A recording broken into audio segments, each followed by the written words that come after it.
নমস্কার শ্রোতা বন্ধুরা, আজ আমরা নান্দিকার গোষ্ঠীর একটা বিখ্যাত মঞ্চ সফল নাটক, একাঙ্ক নাটক নানা রঙের দিন শ্রুতি নাটক রূপে উপস্থাপিত করতে সচেষ্ট হব। মূল রচনা অ্যান্থন চেকভ, অনুবাদ বিদগ্ধ নাট্য ব্যক্তিত্ব অজিতেশ বন্দ্যোপাধ্যায়।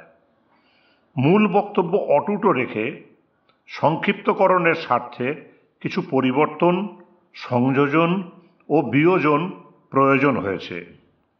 নাটকটির মূল চরিত্র দুটি। রজনী চ্যাটার্জি একজন প্রবীণ খ্যাতিমান মঞ্চাভিনেতা, সারা জীবন নিবেদিত প্রাণ এক শিল্পী, কিন্তু যতক্ষণ মঞ্চে অবস্থান ততক্ষণই তার কদর। মঞ্চের বাইরে সামাজিক ও পারিবারিক জীবন সম্পূর্ণ উপেক্ষিত। দ্বিতীয় চরিত্র কালীনাথ, সহায় সম্বলহীন, আশ্রয়হীন একজন স্মারক বা প্রম্পটার। হঠাৎ সেদিন মধ্যরাতে গ্রিন রুমে ঘুমিয়ে থাকা আত্মবিস্মৃত রজনীবাবু ব্যক্তি জীবনের হাহাকার, মর্মবেদনা আবিষ্কার করে নিজের শিল্প জীবন স্মরণ করতে সচেষ্ট হন।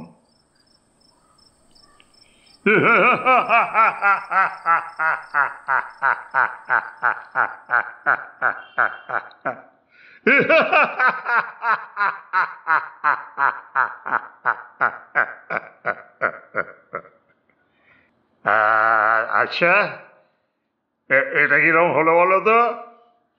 কি গেল? ঘুমলুম একবারে গ্রিন রুমে। নাটক কখন শেষ হয়ে গেছে, হল একেবারে ফাঁকা।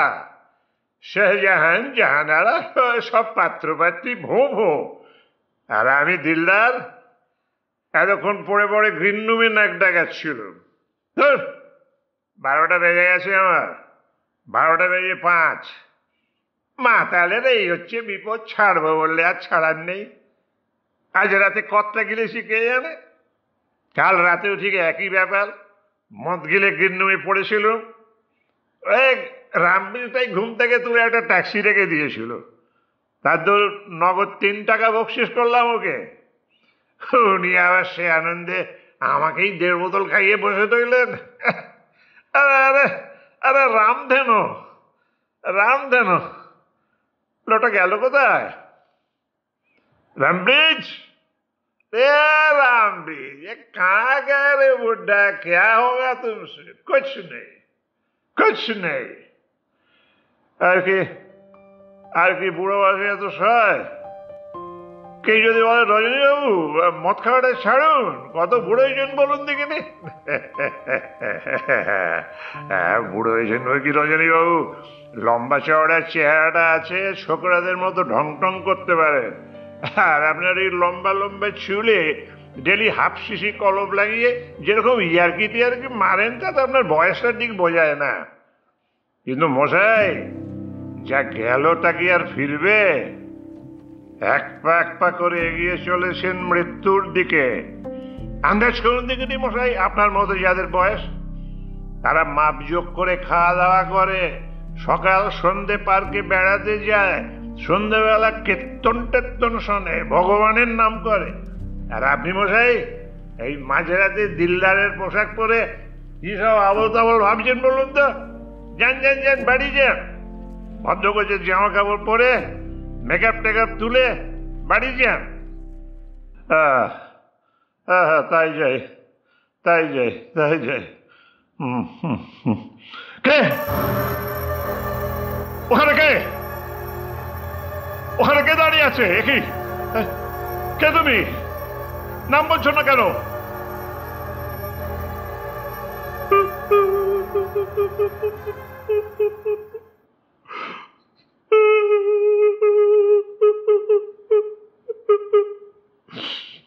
চ্যাটার্জি মশাই,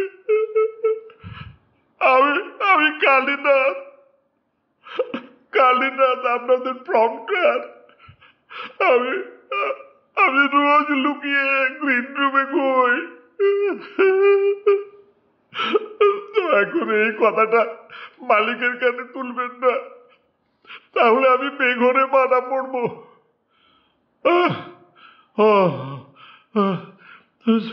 তুমি তুমি কালীনাথ? আরে তাই বলো। কি- কি হয়েছে যেন কালীনাথ? আহ, আজকের শোতে আমি 7টা ক্ল্যাপ পেয়েছি, দুবার তো স্পষ্ট শুনতে পেয়েছি। মাইরে, এই নইলে অ্যাক্টিং! দেখছো, রজনী চ্যাটার্জি, রজনী চ্যাটার্জি, মরা হাতি সোয়া লক্ষ।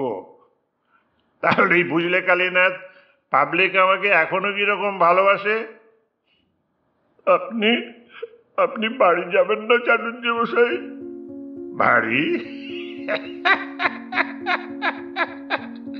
বাড়ি? কার বাড়ি? কোথায় বাড়ি? আমার বাড়ি ঘর তো নেই কালীনাথ। আমি একা, আমার কেউ নেই। ছেলে নেই, বউ নেই, সঙ্গী সাথী বন্ধু বান্ধব কেউ নেই। আমি একা।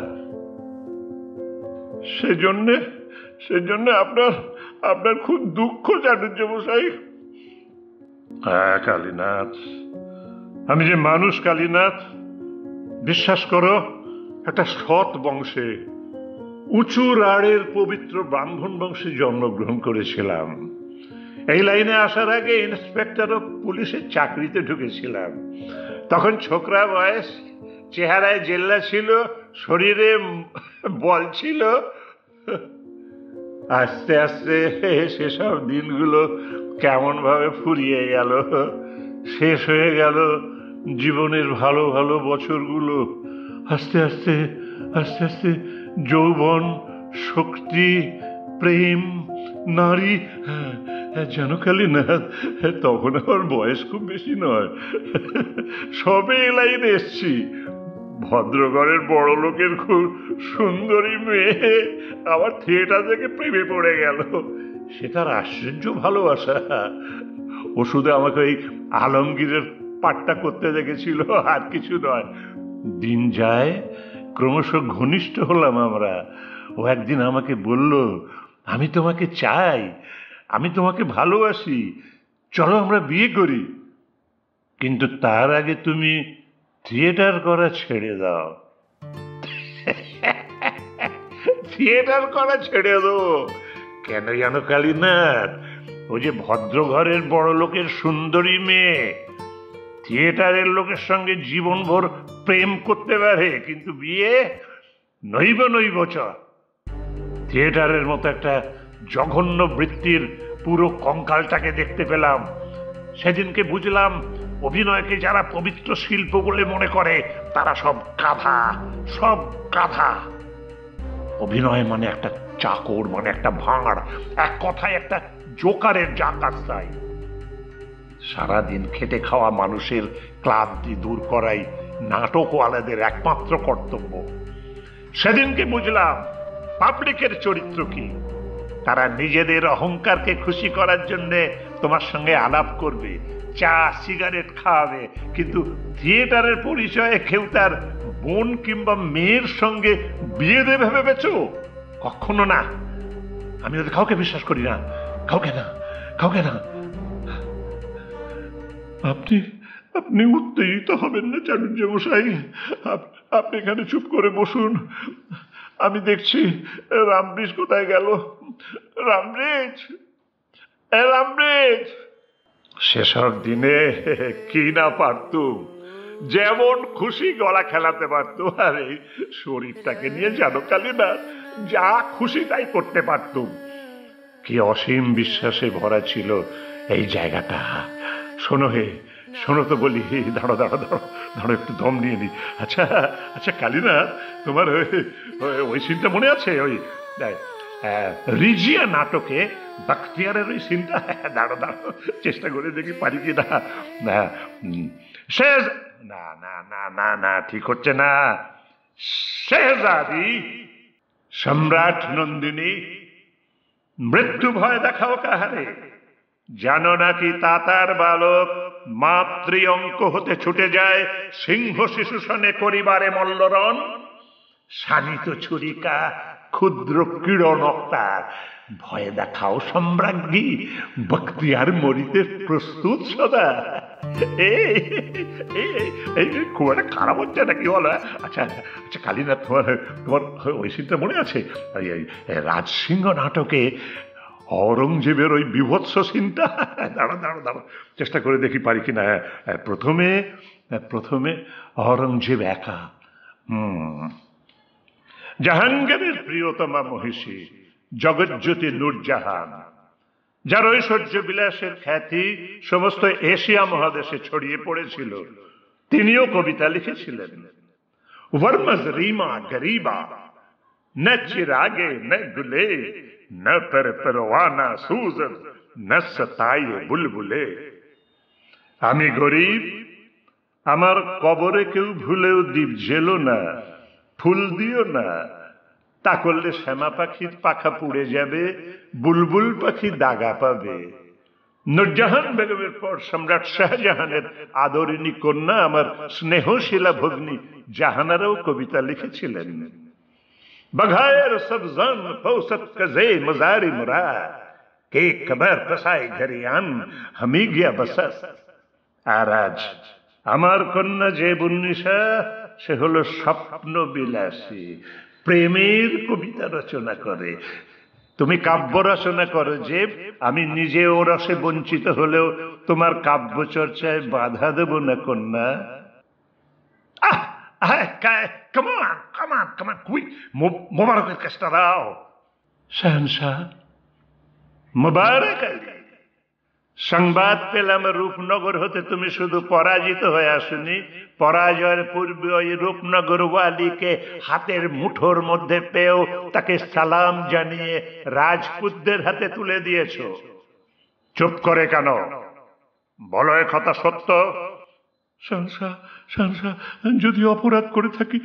অপরাধ করেছো কিনা তার বিচার পরে, আগে বলো কেন করেছো এ কাজ? করেছি করেছি আমার আমার বিবেকের আদেশ। বিবেকের আদেশে? তাহলে আমাকেই বুঝতে হবে মোবারক আলী যে তোমার বিবেক তোমায় আদেশ দিয়েছে।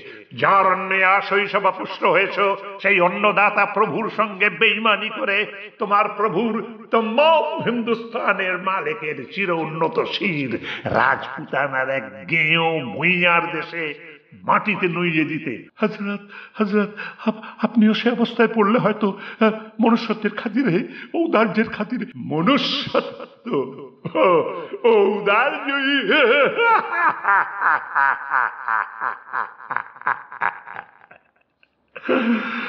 মনুষ্যত্ব, ঔদার্য ও দুটি শব্দ রাজনীতির মধ্যে নেই মোবারক। ওর স্থান শুধু সন্ন্যাসী ফকিরের ছিন্ন কণ্ঠার অন্তরালে।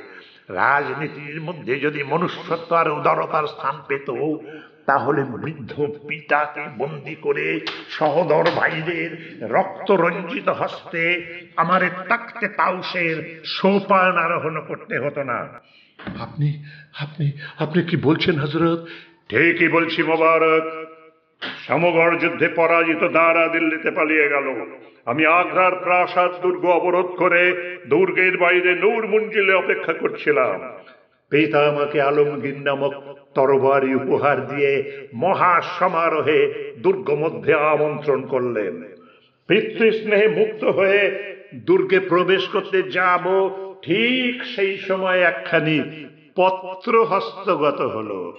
পিতা সে পত্র পাঠাচ্ছিলেন দিল্লিতে দারার কাছে। সে পত্রে কি লেখা ছিল জানো মোবারক? কি হযরত? সুরক্ষিত দিল্লি দুর্গে সুদিনের অপেক্ষা করো দারা।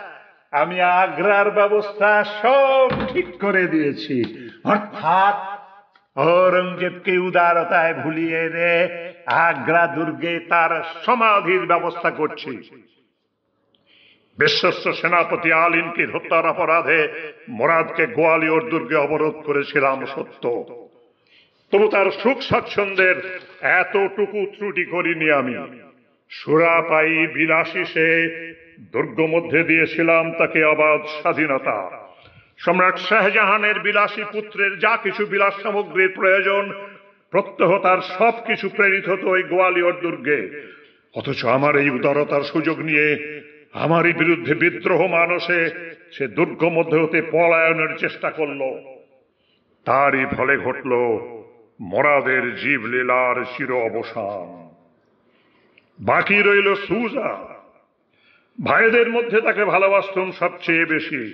আমার বিরুদ্ধে সে অস্ত্র ধারণ করেছিল সত্য, তবু হয়তো যুদ্ধাগ্রে আলিঙ্গনবদ্ধ হয়ে সব ভুল ভ্রান্তির অবসান ঘটাতে পারত।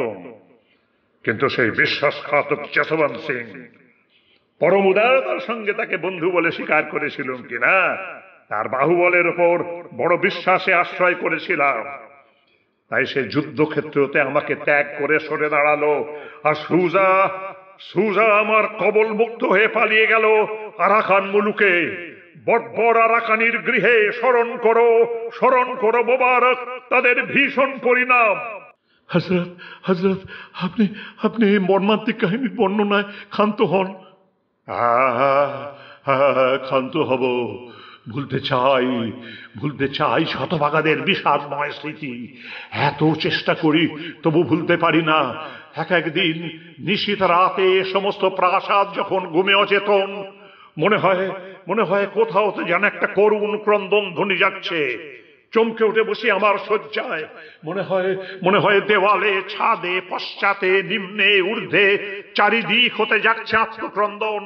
চোখের সামনে দেখতে পাই মৃত্যুদণ্ডে দণ্ডিত দারার শির সহসা অলৌকিক জ্যোতিতে উদ্ভাসিত হয়ে উঠেছে। আর সেই আলোয় দেখতে পাই তার কোলে মাথা রেখে তার কিশোর সন্তান সিপাহের কেঁদে বলছে, পিতা, পিতা, আমায় একা রেখে কোথায় চলেছ পিতা? শানশা জোর করে মুছে ফেলি সে চিত্র, কিন্তু সে চিত্র শেষ হতে না হতেই জেগে ওঠে ওই চিত্রপটের উপর সুজার মহিয়সী বেগম পিয়ারা বানুর দেবদূতির মতো জ্যোতির্দীপ্ত মুখমণ্ডল। বর্বর আরাকানির পাপ লালস হতে আত্মরক্ষা করবার জন্য সেই দেবদূতি পাথরের দেওয়ালে মাথা ঠুকছে, ফিনকি দিয়ে রক্ত ঝরছে।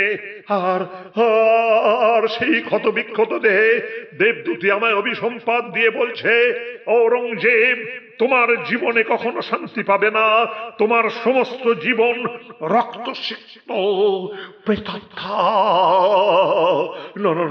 না, এসো না, চলে যাও আমি বিশ্ববিজয়ী আলমগীর।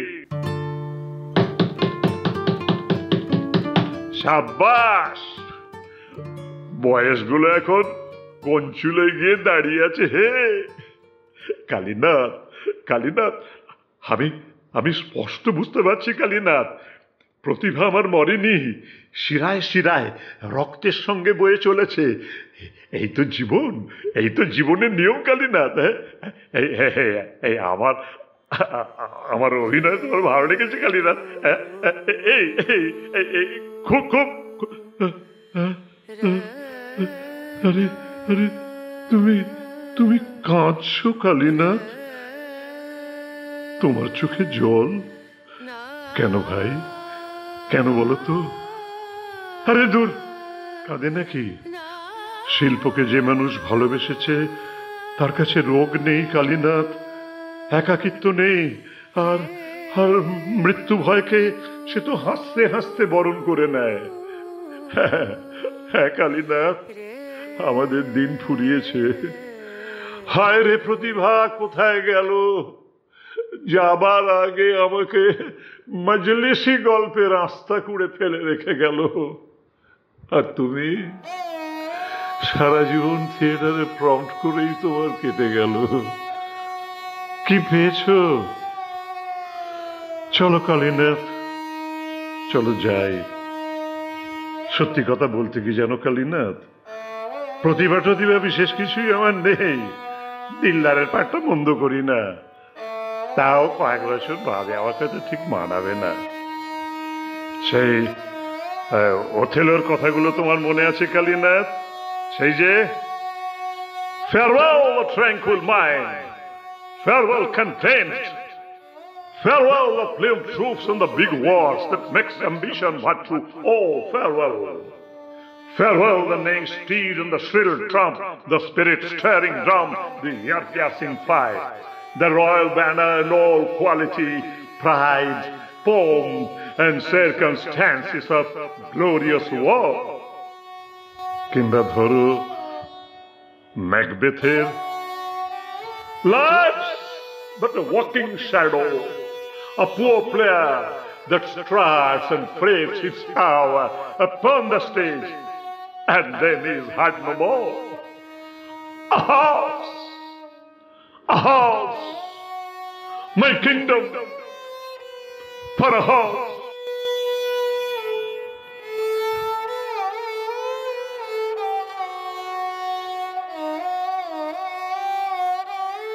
নাটকটিতে আবহ, সঙ্গীত, শব্দ সংযোজন, পরিস্ফুটন ও প্রয়োজনীয় অন্যান্য সহযোগিতা করেছেন শ্রী অভিষেক ভট্টাচার্য। অভিনয়ের ব্যাপারে নিরন্তর প্রেরণা ও উৎসাহ জুগিয়েছেন শ্রীমতী দিধিতি মুখার্জি। নাটকটির দুটি চরিত্রেই কণ্ঠদান করেছেন শ্রী স্বপন মুখার্জি। নাটকটি শ্রুতি সার্থক হলে অনুগ্রহ করে লাইক, শেয়ার, কমেন্টস করে চ্যানেলটি সাবস্ক্রাইব করবেন। ধন্যবাদ, নমস্কার।